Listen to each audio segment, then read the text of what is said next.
Hello class. आज हम आपको नया चैप्टर स्टार्ट करा रहे हैं बॉटनी में, जिसका नाम है बर्ग मॉलिक्यूल्स, या हिंदी में बोलते हैं उसको जैविक अणु। ठीक है, जैविक अणु के बारे में हम आपको डिस्कस कराएंगे। ठीक है, इसके अंतर्गत जितने भी हमारे कार्बोहाइड्रेट्स, फैटी एसिड, प्रोटीन्स, ये सारी चीज़ें इसमें आती है। इसमें डीएनए की स्ट्रक्चर्स भी आती है, जो कि हम आपको सेल वाले चैप्टर में आपको बता चुके हैं। ठीक है, तो कार्बोहाइड्रेट भी हमने आपको सेल वाले चैप्टर में आपको बताया था। तो आज का नया टॉपिक है, उसको हम स्टार्ट करते हैं लिपिड्स से। ठीक है, लिपिड्स हमारा नया टॉपिक है। लिपिड्स क्या होते हैं या वसा क्या होता है? ठीक है, पौधों और जंतुओं दोनों की सेल्स में वसा पर्याप्त मात्रा में पाया जाता है, और ये क्या है, एक ऊर्जा का मुख्य स्रोत भी है। ठीक है, और इसमें क्या है, ये हमारे भोजन का एक प्रमुख पदार्थ है। अगर हम कहें जंतु, तो जो जंतु की सेल्स होती है वो एक टिश्यू होता है, जिसे हम कहते हैं एडिपोज टिश्यू। ठीक है, तो एडिपोज टिश्यू में ये वसा पर्याप्त मात्रा में प्रेजेंट होता है, पाया जाता है। ठीक है, अगर हम इसकी खोज की बात करें तो एक साइंटिस्ट थे जिनका नाम था ब्लोर। ठीक है, ब्लोर एक साइंटिस्ट है जिन्होंने सर्वप्रथम इस वसा को खोजा था। ठीक है, कब खोजा था? इन 1943 ईस्वी में इन्होंने वसा की खोज की थी और इसके बारे में पूरी डिटेल बताई थी। ठीक है, और पौधों में ये बीज, फल आदि में संचित होता है, जबकि जंतुओं में तंत्रिका ऊतक में प्रेजेंट होता है या पाया जाता है। ठीक है, और इसमें जो होता है, जो हमारा इसका वसे में जो प्रकार होते हैं वो दो प्रकार के पाए जाते हैं मुख्य रूप से। अगर हम कहें तो पहला जो हमारा होता है वो होता है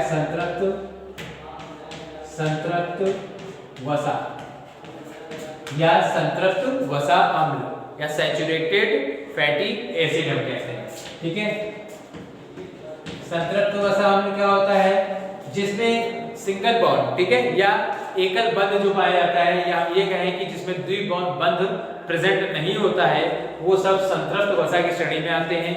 और इसके अगर हम एग्जांपल की बात करें तो जो हमारा एग्जांपल है वो एग्जांपल क्या होता है, जो हमारा एरिकनेटेड एसिड होता है वो हमारा मुख्य इसका एग्जांपल है। ठीक है, जो कि मूंगफली है, इसमें मूंगफली में पर्याप्त मात्रा में वसा अम्ल पाया जाता है या संतृप्त वसा अम्ल प्रेजेंट होता है। जो दूसरा हमारा पॉइंट है उसे हम असंतृप्त कहते हैं, असंतृप्त वसा अम्ल। ठीक है, असंतृप्त वसा अम्ल या अनसैचुरेटेड फैटी एसिड कहते हैं। इसमें क्या होता है, जो इसकी स्ट्रक्चर बनी होती है उसमें डबल या ट्रिपल बॉन्ड इसमें प्रेजेंट होता है। मतलब जो इसकी स्ट्रक्चर है, स्ट्रक्चर कैसे होती है, दो या त्रिबंध में पाया जाता है। और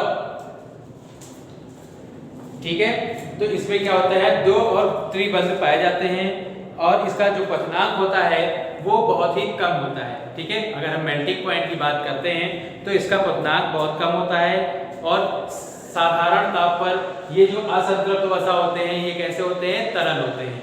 साधारण ताप पर असंतृप्त वसा अम्ल जो होते हैं वो कैसे होते हैं, तरल प्रकृति के होते हैं। और इसलिए वनस्पति तेल के सेवन से इसमें रुधिर में जो कोलेस्ट्रॉल होती है वो कोलेस्ट्रॉल की मात्रा क्या होती है, कोलेस्ट्रॉल की मात्रा बढ़ाने का काम नहीं करता है। ठीक है, अगर हम इसके एग्जांपल की बात करें तो ओलिक एसिड, ओलिक अम्ल जो है वो इसका एक अच्छा एग्जांपल है। ठीक है, इसके बाद हम वसा का वर्गीकरण की बात करें तो वसा का वर्गीकरण, इसको कितने भागों में बांटा गया है? वसा का वर्गीकरण या क्लासिफिकेशन ऑफ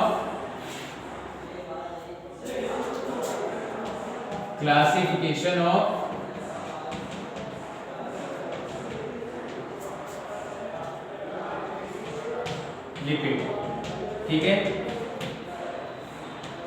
तो वसा को या फैट को मुख्य 3 पार्ट्स में डिवाइड किया गया है, जिसे जो हमारा पहला पॉइंट है उसको हम सिंपल लिपिड कहते हैं। सिंपल लिपिड या साधारण या सरल वसा कहते हैं। ठीक है, सिंपल लिपिड।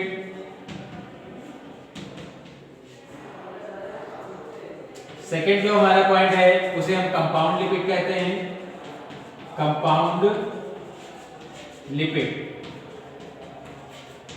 या हम कहते हैं यौगिक वसा, ठीक है। और तीसरा जो हमारा होता है, तीसरा वसा जो होता है उसे हम कहते हैं डेराइव्ड लिपिड, या क्या कहलाता है, व्युत्पन्न वसा, ठीक है।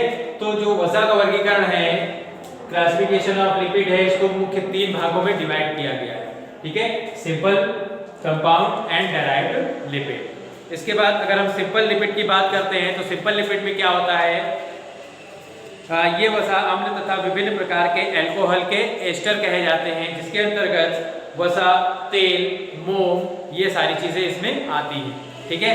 और अगर हम इसके जो कार्बनिक पदार्थ कौन कौन से मिले होते हैं इसमें, तो ये जो वसा है, जितने भी वसा होते हैं वो कार्बन, हाइड्रोजन और ऑक्सीजन का मिश्रण होते हैं, ठीक है, जिसे हम वसा की श्रेणी में रखते हैं।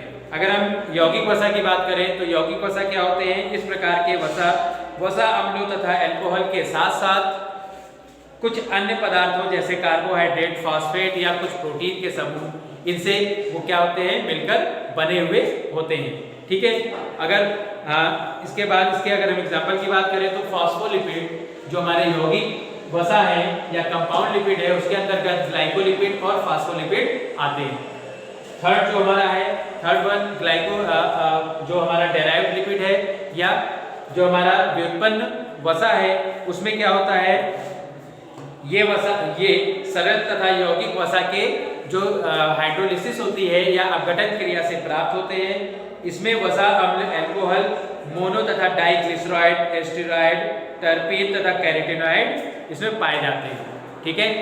तो इसमें क्या है, ये कैसे होते हैं, सरल और कंपाउंड, मींस सिंपल और कंपाउंड जो फैट्स होते हैं, लिपिड्स होते हैं, उनसे मिलकर बने होते हैं। अगर इससे एग्जांपल की बात करें तो स्टेरॉइड जो होता है, स्टेरॉइड भी एक क्या है, लिपिड है, और कैरोटीनॉइड क्या है, ये भी एक लिपिड है। तो ये किसके एग्जांपल है, हमारे डेराइव्ड लिपिड के मुख्य एग्जांपल होते हैं, ठीक है। तो ये वसा का वर्गीकरण है। अब हम बात करते हैं इसके गुण की, या इसका जो कैरेक्टरिस्टिक्स है या प्रॉपर्टीज है, ठीक है। इसकी प्रॉपर्टी की अगर हम बात करें,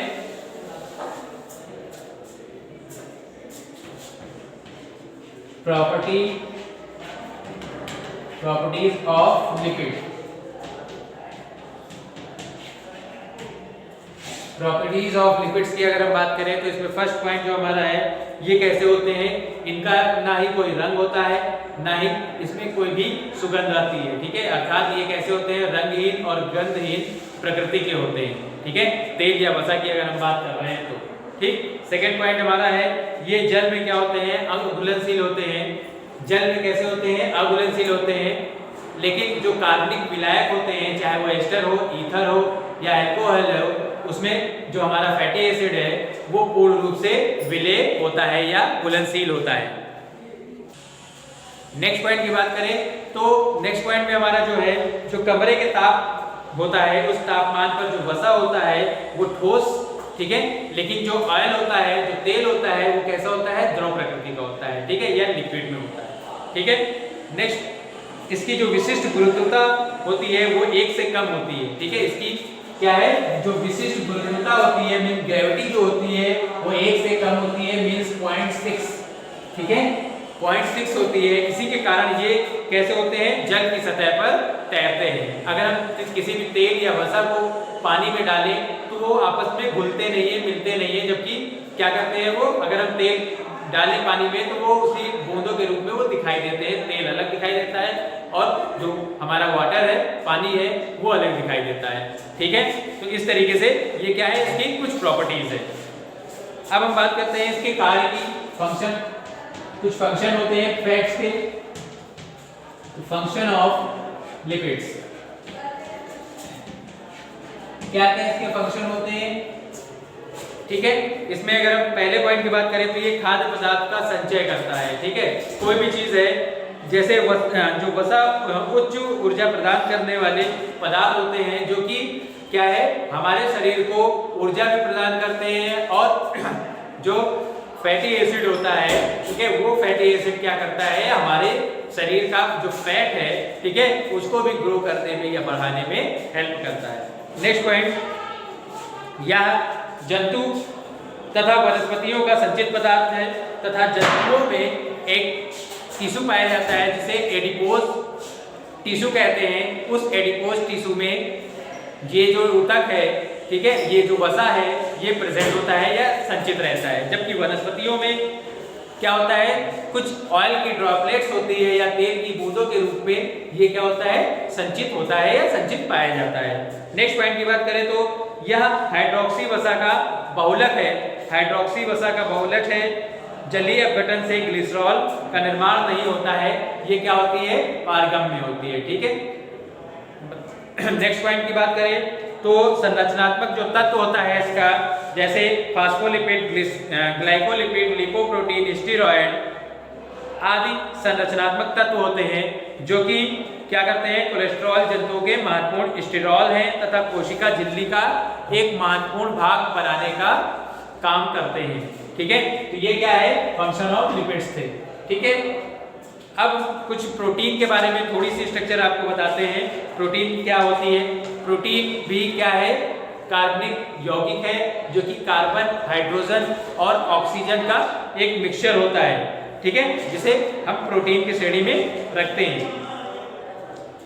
इसका प्रयोग, प्रोटीन शब्द का सर्वप्रथम प्रयोग किसने किया था, बर्जीलियस, एक साइंटिस्ट थे बर्जीलियस, जिन्होंने 1938 में इसकी खोज की थी और प्रोटीन के बारे में बताया था।